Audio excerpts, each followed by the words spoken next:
আজ মায়ের পুজো অর্থাৎ কালী পুজো। সবাইকে শুভ দীপাবলির শুভেচ্ছা জানাচ্ছি। সবাই ভালো থাকবেন, সুস্থ থাকবেন। এই যে আমি চলে এসেছি মায়ের মন্দিরে। মা আমার ভীষণ জাগ্রত। দেখুন মাকে কত সুন্দর করে সাজানো হয়েছে। বিয়ের আগের থেকে আমি প্রত্যেক শনি মঙ্গলবারে মায়ের কাছে আসতাম পুজো দিতে। এখন প্রতি অমাবস্যায় আসি মায়ের কাছে পুজো দিতে। মায়ের কাছে পুজো দিয়ে আমি পাশে চলে এসেছি বাবার কাছে।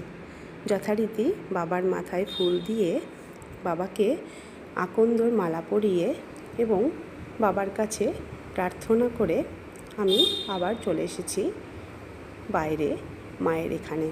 দেখুন রাত্রে মায়ের পুজো হবে বলে কত জিনিসপত্র কিনে এনেছে। রাত্রে মায়ের ভোগ রান্না হবে, খিচুড়ি, তরকারি, পায়েস, কত কিছু